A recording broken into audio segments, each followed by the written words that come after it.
আর আপনার বাকি প্রশ্ন, আমরা অবশ্যই 300 আসনেই প্রার্থী দিব আমরা একসাথেই।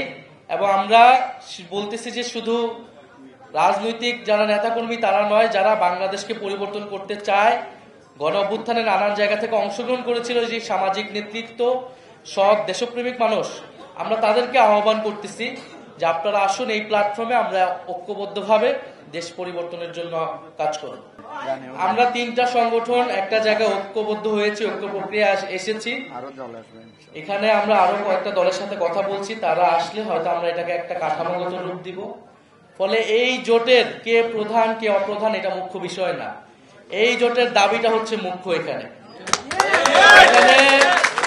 মঞ্জু ভাই, কাইয়ুম ভাই, ওনারা দীর্ঘদিন ধরে লড়াই করে আসছেন, ওনাদের মতো অভিজ্ঞ মানুষকে আমরা সাথে পেয়েছি। আমরা বিশ্বাস করি ওনাদের অভিজ্ঞতা আমাদের এবং আমাদের তারুণ্যের শক্তি, সেটাকে আমরা যৌথভাবে বাংলাদেশ পরিবর্তনে এই রাজনৈতিক লড়াই আমরা কাজে লাগাতে পারবো।